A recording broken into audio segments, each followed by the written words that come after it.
우리가 살아가는 매 순간순간마다 때가 있습니다. 태어날 때가 있고 죽을 때가 있고 또 살다 보면 건강할 때가 있고 또 아플 때가 있고 일할 때가 있고 쉴 때가 있고 그렇습니다. 한국 목욕탕에 그런 유명한 글귀가 있다고 그래요. 다 때가 있다. 때미는 타월 있죠? 거기에는 이렇게 써 있대요. 지혜로운 자는 때를 준비합니다. 오늘 본문에 나오는 그때는 언제냐? 일자리를 찾기 힘든 때였어요. 이 일꾼들이요, 새벽 아침 6시부터 장터에 모여 있었습니다. 일하러 오라고 초대하는 사람이 없으면 그냥 거기에 있는 거예요. 일당을 벌질 못해요. 그 당시에 1데나리온이 하루 품삯입니다. 그걸 가지고 가족과 새끼 먹을 수 있는 정도의 품삯입니다. 근데 포도원 주인이 딱 보니까 노동 인력시장에 장터에 나와 있는 사람이 일찍 있어요. 그래서 그들에게 제안을 합니다. 우리 포도원에 와서 일하지 않겠어? 아이고 감사합니다. 잘 됐다. 오늘 내가 일당을 벌 수 있게 생겼어. 그리고 6시부터 가서 일을 했습니다. 1데나리온을 주기로 약속을 했거든요. 포도원이 굉장히 컸던 모양이에요. 오전 9시에도 거기 사람들이 또 있어요. 그래서 이 사람이 그 사람들 또 데려갔습니다. 적당한 임금을 주겠다.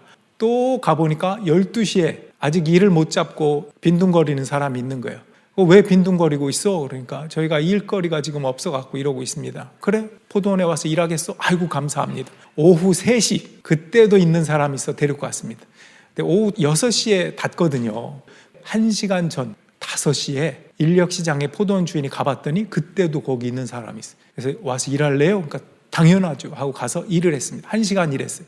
이제 6시에 일을 다 마치고 포도원 주인이 정산을 합니다. 누구부터 주냐면 오후 5시에 일한 사람에게부터 돈을 주기 시작해요. 얼마를 줬을까요? 1데나리온을 주는 거예요. 그 5시에 1시간 일한 사람이 얼마나 기쁘겠어요. 하루 일당을 1시간 하고 받았으니 감사합니다 하고 눈물을 뚝뚝 흘리면서 막 돌아가는 거예요. 그 모습을 보고 아침 6시에 왔던 사람이 기대가 생겼어요. 1시간 일한 사람한테 1데나리온을 주네? 나는 보자 12시간 일했으니까 12데나리온 주려나? 근데 마지막 자기들한테 주는데 보니까 얼마를 줘요? 1데나리온을 주는 거예요. 그래서 불평이 생겼어요. 아니 어떻게 사람을 부당하게 이렇게 대하십니까? 그랬더니 포도원 주인이 뭐라고 했다고요? 13절 14절을 한번 보여주세요. 그러자 주인이 그들 가운데 한 사람에게 말하기를 이보시오. 나는 당신을 부당하게 대한 것이 아니요 당신은 나와 1데나리온으로 합의하지 않았소. 당신의 품삯이나 받아가지고 돌아가시오. 당신에게 주는 것과 똑같이 이 마지막 사람에게 주는 것은 내 뜻이요. 누구의 뜻이다? 내 뜻이다. 포도원 주인의 뜻이다. 여기서 포도원 주인은 하나님을 비유합니다. 그래서 하나님의 뜻이다. 여러분 어떻게 생각해요? 아침 일찍 와가지고 그 더위에 수고하고 땀 흘리고 힘들게 12시간 일한 사람과 1시간 와서 그냥 일하려고 했다 보니까 시간이 끝났네 하고 돈 받아간 사람하고 이게 같을 수가 있어요? 이런 불평이 생길만 하지 않겠습니까? 저는 좀 그렇게 생각하는데 여러분 어떻게 생각하십니까? 처음부터 1데나리온을 주기로 약속했다? 맞는 말이에요. 그랬어요. 근데 문제는 나보다 일을 적게 한 사람이 나와 똑같은 금액을 받는다는 거 거기에 있지 않습니까? 주인이 뭐라고 그랬다고요? 내 맘이다. 네가 무슨 상관이냐? 한번 따라합시다. 이거 잘 따라하셔야 돼요. 이게 본성에 맞지 않는 말이라 힘들거든요. 억지로 한번 해봅시다. 내 맘이다. 네가 무슨 상관이냐? 여러분 이 비유가 어떤 배경에서 주어진 비유인지 알면 조금 이해하기가 쉬워요. 지금 마태복음 20장인데 마태복음 19장에 어떤 이야기가 시작되면서 여기까지 이어져 온 거거든요. 거기에도 첫째가 나중되고 나중에 꼴찌된다 하면서 어떤 얘기를 했냐면 부자 청년이 다가와서 어떻게 하면 영생을 얻을 수 있습니까? 하니까 계명을 지켜라. 난 계명을 다 지켰거든요. 너한테는 한 가지 부족한 게 있어. 그게 뭔가요? 네가 부자인데 가지고 있는 걸 다 팔아서 가난한 자에게 나눠주고 나를 따라라. 그랬더니 어떻게 했을까요? 부자 청년이 이거 안 되겠네요 하고 딴 데로 갔어요. 근심하면서 예수님을 따르지 않고 포기했거든요. 그때 제자 중에 베드로가 뭐라고 하냐면 예수님 우리는 저 부자 청년 같지 않고 우리의 모든 것을 다 버리고 예수님을 따르니까 어떤 것을 줄 건가요? 이렇게 물어봐요. 우리에게 어떤 보상이 있을 건가요?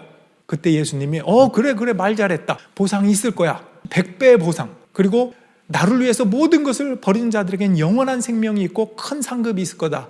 12지파를 다스리고 심판하는 너희들이 제자들이 될 거다. 그러면서 덧붙인 말이 있어요. 그런데 첫째가 꼴찌되고 꼴찌가 첫째 되는 일들도 많을 거다. 그러니까 예수님은 무조건 첫째가 꼴찌 된다 이런 말이 아니에요. 꼴찌가 첫째 된다는 것도 아니고 니네들이 그렇게 헌신한 거에 대해서 보상을 받을 거고 상급을 받을 거야. 잘했다. 그런데 어떤 경우에는 이상하게 역전이 일어나고 하나님께 꾸중받는 일도 많을 거야. 그게 많은 일이 어떤 일이냐? 그러면서 오늘 비유가 나오는 거예요. 모든 것을 다 포기하고 예수님을 따랐던 제자들이 특별한 보상을 기대했어요.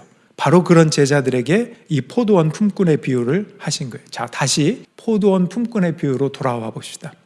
여러분, 일자리 구하기 힘든 때라 그랬죠. 굉장히 힘든 때에 포도원에 취직된 것이 너무나 기쁘고 감사했습니다. 몇 시에 왔던 관계없이 너무너무 기뻤어요. 오늘 하루 일당을 벌어서 가족을 먹여 살릴 수 있다고 하는 그 가장의 마음 얼마나 기쁘고 좋았는지 몰라요. 그런데 나중에 감사가 없어진 이유가 뭐였죠? 다른 사람과 비교했을 때였어요. 한 데나리온은 처음부터 받기로 합의한 돈이었어요. 받았어요. 그럼 됐어요. 그런데 다른 사람이 눈에 들어와요. 아니, 저 자격 없는 사람이 나하고 똑같은 은혜를 받는다니요. 포도원 주인이 하나님이라고 비유한다 그랬죠. 아니, 하나님, 어떻게 저 사람이 난 이렇게 헌신하고 수고하고 애썼는데 나랑 똑같이 구원을 받는다고요? 저 사람 자격 없어요. 이렇게 말하는 것과 똑같은 거거든요. 아마 포도원 주인이 일찍 온 사람을 먼저 한 데나리온을 주고 돌려보냈다면 괜찮았을 수도 있어요. 그죠? 그 사람은 나중 온 사람이 얼마 받았는지 모를 테니까. 포도원 주인이 자, 여기 있어, 받고 가, 고맙습니다, 감사도 잃어버리지 않고 비교하지도 않고 그랬을 것 같아요. 문제는 일부러 그랬다는 거예요. 포도원 주인이 먼저 와서 일한 사람 보란 듯이 나중에 1시간 일한 사람에게 먼저 원 데나리온을 줬다는 거예요. 그걸 눈으로 보게 한 것입니다. 15절에 한번 보여주세요. 내 것을 가지고 내 뜻대로 할 수 없다는 말이요, 내가 후하기 때문에 그것이 당신 눈에 거슬리요 하였다. 당신 어디에 거슬리요? 내가 자격 없는 자에게 은혜를 베풀기 때문에 네 눈에 거슬리냐? 이렇게 물어본 거예요. 예수님이 그런 의미에서 많이 꾸짖었던 대상이 있어요. 바리새인이에요. 바리새인들은 자기들은 경건하다고 생각했고 예수님이 죄인, 세리, 창녀들과 어울리는 거에 대해서 마음에 들어 하지 않았어요. 게다가 그런 죄인들이 구원을 받을 수 있다고? 우리와 똑같다고? 이건 말도 안 되는 거였어요. 자기들은 유대인으로서, 정통 유대인으로서 구약시대에 하나님의 택함을 받아온 민족인데 예수라는 자가 나타나더니 자기들은 멸시하고 오히려 이방인들, 죄인들이라고 하는 사람들이랑 어울리면서 그들에게도 구원이 있다라고 복음을 전하고 다니네? 얼마나 보기 싫은지. 나는 저들과 같지 않은데. 그것이 바리새인이었고 예수님은 그런 바리새인들을 굉장히 꾸짖었습니다. 여러분, 하루에 한 데나리온은 있어야 노동자들은 굶지 않습니다. 만약에 5시에 온 사람이 1시간 일하고 12분의 1 데나리온 받아갔다면 그 가정은 다 굶어야 돼요.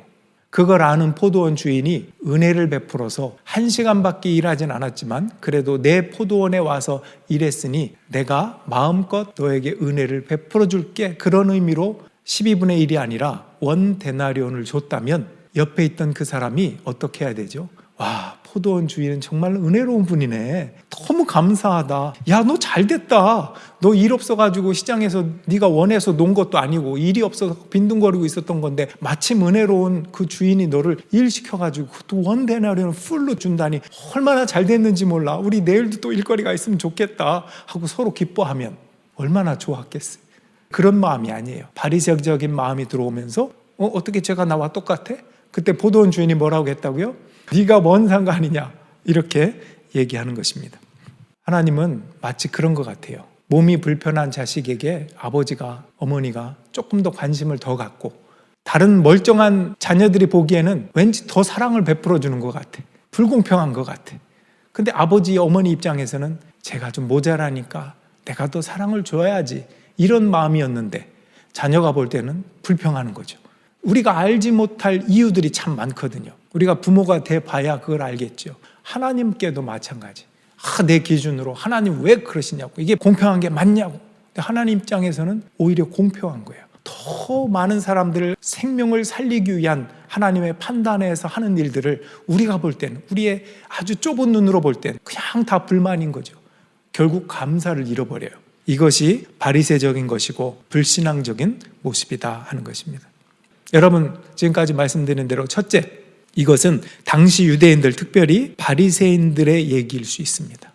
그들은 하나님의 포도원을 자신들이 차지하고 있다고 생각했어요. 그런데 예수라고 하는 분이 나타나서 죄인, 이방인 그들과 친구가 되고 그들에게 복음을 전하니까 이게 배가 아팠던 거예요. 어떻게 저들과 우리가 같을 수가 있어요? 구원이라고 하는 것에 있어서 어떻게 똑같을 수가 있냐고 불평하는 거예요. 말이 안 된다고 생각한 것입니다. 자신들이 좀 더 특별 대우를 받아야 된다고 생각했어요. 그리고는 그동안 받았던 감사를 다 잃어버린 거예요. 둘째, 이 이야기는 그 당시 바리새인들에게만 해당하지 않고 오늘날 우리에게도 해당합니다. 특별히 먼저 믿은 사람들에게 해당합니다. 여러분 신앙생활 얼마나 오래 하셨나요?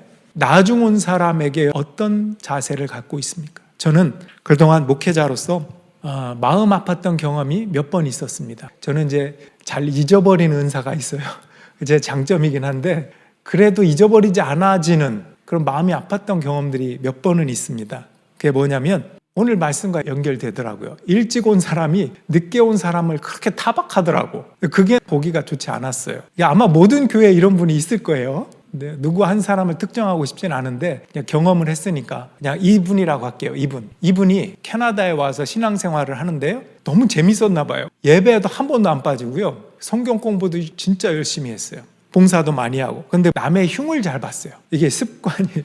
저는 그게 속상했는데 교회 안 나오는 사람을 보면 이분이 그래요. 왜 집사가 교회를 안 나와? 담배 못 끊는 사람을 보면 왜 교회 다니면서 담배를 못 끊어? 나는 예수 믿고 한 방에 끊어지던데? 이렇게. 그 사람은 왜 이렇게 비싼 커피를 마셔? 맥도날드 커피면 됐지. 무슨 딜라니 커피를 마시냐고. 딜라니 찔리는 분 계시죠? 이런 얘기 들으면 다 찔려요. 막 생각해보면 내가 결단하고 뭔가를 끊는다. 이것도 하나님의 은혜거든요. 너는 왜 못 끊냐? 이건 우리의 몫이 아니라고요. 내가 끊었으면 하나님의 은혜로 제가 이렇게 끊었습니다. 감사합니다. 근데 여기서 자기 의로 더 나아가면 문제가 되는 거예요. 그럼 아직도 못 끊었냐고 정죄하는 사람이 되는 것입니다. 이게 바리새인이에요. 어떤 말을 듣고 싶냐면 대단하세요. 이 말을 듣고 싶은 거예요. 이게 은혜면 하나님이 대단한 거죠. 물론 끊지 못하는 사람에게 권면을 할 수 있어요. 아무개 집사님 아직 못 끊으셨군요. 건강에 안 좋으니까 끊는 게 어떨까요? 이런 건 괜찮아요. 그러면서 속으로 생각해. 나도 그랬었지. 맞아, 그건 어려운 일이야. 좀 더 기다려줘야지. 이런 마음이 신앙적인 마음이에요. 원래 사람은 내가 관심 없는 부분에는 소박한 편입니다. 근데 내가 관심이 있는 부분은 꽤 많이 신경을 써요. 예를 들어 나는 옷에 관심이 없어. 그러면 그냥 옷은 교복처럼 입던 거 계속 입어요. 누가 뭐라고 해도 별로 내 스타일이 그런 걸 개의치 않아요. 근데 그런 사람도 나는 헤어스타일만큼은 좀 신경 써야 돼. 그럼 미장원을 꼭 가요. 꼭 꾸며요. 어떤 사람은 다른 거 다 소박한데 커피만큼은 좋은 거 먹고 싶어요. 나 자신에 대한 보상으로 나 진짜 열심히 일했고 성실하게 살았어. 그러니 내가 하루에 한 잔 커피만큼은 조금 나에게 좋은 걸 대접해주고 싶어. 그 딜라니 가가지고 라떼, 케이크와 함께해서 곁들여서 먹고 싶어. 얼마나 아름답고 좋습니까? 그런 사람이 있을 수 있고요. 어떤 사람은 난 커피는 커피 맛 모르겠더라고. 뭐가 고급인지 싼 건지 모르겠고 맥도날드 커피는 만족해. 그러면 되는 거예요. 누구 다른 사람에게 너는 왜 그런 걸 먹냐? 너는 왜 신발에 그렇게 왜 신경을 쓰냐? 여러분 스스로가 이해할 수 없는 그런 기호품들이 있을 수가 있습니다. 그러므로 다른 사람이 과욕에 빠지는 것처럼 보여질 때조차 나는 그 문제를 마치 극복한 사람인 것처럼 상대방을 정죄하면 된다, 안 된다? 안 된다. 근데 누가 정죄했다? 바리새인들은 그렇게 했다. 그리고 예수님이 오늘 먼저 신앙생활을 했다고 하는 사람 중에 이렇게 바리새적으로 나중 온 사람에게 대하는 사람은 꼴찌가 될 사람이다 라고 이야기하는 것입니다. 정죄하면서 뭔가 나는 욕심 없는 사람인 것처럼. 이게 바리새인이라니까요. 그래서 잊지 말아야 될 것, 기준은 언제나 하나님이 주시는 은혜에 있지 나를 증명하는 것에 있지 않다. 우리 16절을 한번 다시 보겠습니다. 이와 같이 꼴찌들이 죄가 되고 첫째들이 꼴찌가 될 것이다. 이와 같이 나중된 자로서 먼저 되고 먼저 된 자로서 나중되리라. 역전이 일어난다는 뜻입니다. 내가 1등으로 가고 있었는데 1등인 줄 알았는데 꼴찌래요. 또 나는 꼴찌인 줄 알았는데 네가 신앙이 좋은 거래. 1등이래요. 하나님의 택함을 받은 유대인들은 결국 이방인보다 어떻게 됐죠? 아브라함의 자손이다, 하나님께 택함 받았다 했던 그 유대인들이 나중됐어요. 누가 먼저 복음을 받아들이죠? 이방인들, 죄인들이라고 생각하는 그 사람들이 먼저 예수님을 받아들이고 구원받는 역사가 있습니다. 그러면서 예수님께서 제자들에게도 얘들아, 제자들아, 너희도 분명히 상급은 있어. 그런데 자칫 잘못하면 너희도 바리새적인 믿음 가운데서 꼴찌가 될 수도 있어. 고 조심해라. 이런 의미로 그렇게 물었던 베드로에게 이 비유를 통해서 대답하셨다는 거예요. 자, 오늘 말씀 잘 들었죠? 질문하겠습니다. 5시에 온 사람, 끝나기 전 1시간 전에 온 사람도 한 데나리온을 받았잖아요. 그렇다면 5시 55분에 온 사람은 얼마를 받을까요? 한 데나리온? 확실해요? 이 맥락에 의하면 한 데나리온이 맞습니다. 딩동댕. 잘하셨어요. 5분 전에 와도 한 데나리온을 받습니다. 구원으로 대치시켜 볼게요. 죽기 5분 전에 예수님을 믿었어요. 구원 받아요, 못 받아요? 구원 받죠. 그런 얘기를 들으면 여러분 중에는 혹시 그럼 세상에서 내 마음대로 살고 마음껏 누리고 즐기며 살다가 죽기 5분 전에 예수님 믿어요 하고 하면 내가 천국 가겠지? 예수님과 함께 십자가에 못 박혔던 강도 하나도 그렇게 강도짓 하며 살다가 예수님 앞에 날 구원해, 날 생각해 주세요. 네가 나와 함께 낙원에 있으리라. 구원 받았잖아. 이거 뭐 5분도 아닐 수도 있어요. 그러면은 나도 그렇게 되면 그게 제일 좋은 거 아니야? 여러분 그렇게 생각하시는 분 혹시 있습니까? 그렇게 생각하지 마세요. 2가지. 첫째, 죽기 5분 전을 여러분 아세요? 나 이제 5분 있다 죽을 거구나. 그럼 예수 믿어야지. 이렇게 알 수 있는 사람이 있을까요? 대부분은 모르고 그러다 보면 예수님을 고백하지도 못하고 그냥 갈 거예요. 운명적으로 5분 전을 알아서 고백할지라도. 2번째 이유, 포도원에서 하나님의 일터에서 수고하고 땀 흘려 일해본 경험 하나 없이 내 마음대로 살다가 하나님이 기뻐하시지 않을 그 삶을 살다가 죽기 5분 전에 하나님 믿는다고 그렇게 가는 거 뭐가 좋습니까? 여러분 그렇게 하나님을 기뻐하고 감사하고 복음을 위해 헌신하고 살던 그 포도원에서 일하는 기쁨, 그거 엄청난 기쁨이에요. 그걸 모르고 마지막에 구원받으면 좋다? 그렇지 않다라는 것입니다. 오늘 말씀의 제목이 뭔지 아세요? 포도원으로 일하러 가자. 긍휼하신 하나님은 내가 죽기 5분 전에 예수를 고백해도 구원해 주셔요. 아니 1초 전에 그렇게 하더라도. 안타까운 것은 뭐냐? 그분의 포도원에서 일해본 경험이 없었다는 거. 이거 다 경력이거든요. 경력.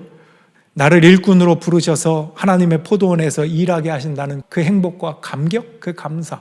이게 있냐? 포도원에서 일에 땀 흘리고 수고한.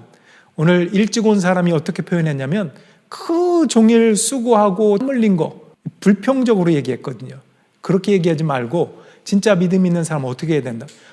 그 종일 동안 하나님의 포도원에서 땀 흘리고 수고했던 그 경험. 이렇게 얘기해야 된다는 거예요.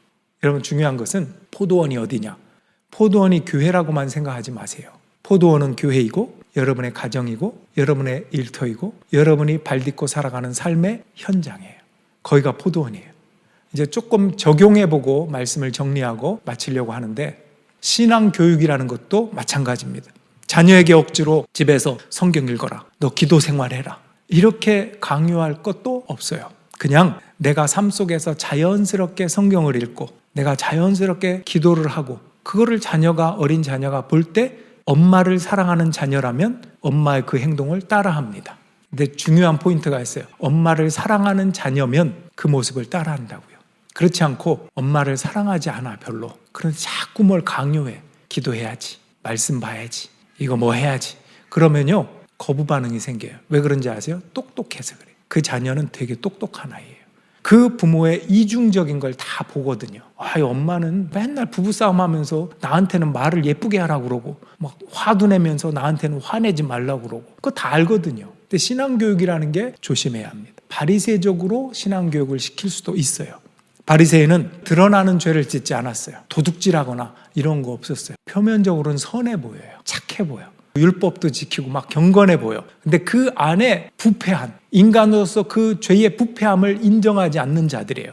자기는 다 지킨다고 생각하고 남을 지적하고 정죄하는 사람들이 바리새인들. 자기는 선한 듯이. 예수님이 이걸 꾸짖었다는 거예요. 인간의 본성 안에 있는 겉으로만 선하게 보이려고 하는 죄. 이것은 우리의 삶의 현장에 다 있다니까. 여러분의 포도원에, 여러분의 가정에서 나는 그렇지 않은가. 그런 모습들을 회개하면서 나가야 되는 것입니다. 그래서 예수님은 이런 바리새적인 신앙을 가장 위험한 신앙으로 보신 것입니다. 반면에 하나님의 은혜를 늘 잊지 않고 나는 죄인입니다 고백하면서 겸손하게 그분 앞에 무릎 꿇는 자, 그런 사람은 너는 꼴찌가 아니야, 네가 먼저 되는 자다. 이게 하나님의 아버지의 마음이다. 여러분 어떻습니까? 나를 주님이 은혜로 구원해 주셨구나, 그래서 일찍 수고하고 땀 흘려 포도원에서 일할 수 있도록 그 일터를 내게 허락해 주셨구나, 감사하지 않습니까? 따라합시다. 포도원으로 일하러 가자. 아멘. 여러분의 삶의 모든 순간이, 현장이 포도원입니다. 주님의 은혜에 기뻐하면서 주님의 뜻을 함께 이루어가는 저와 여러분들, 여러분의 포도원의 현장이 되기를 주님의 이름으로 축원합니다.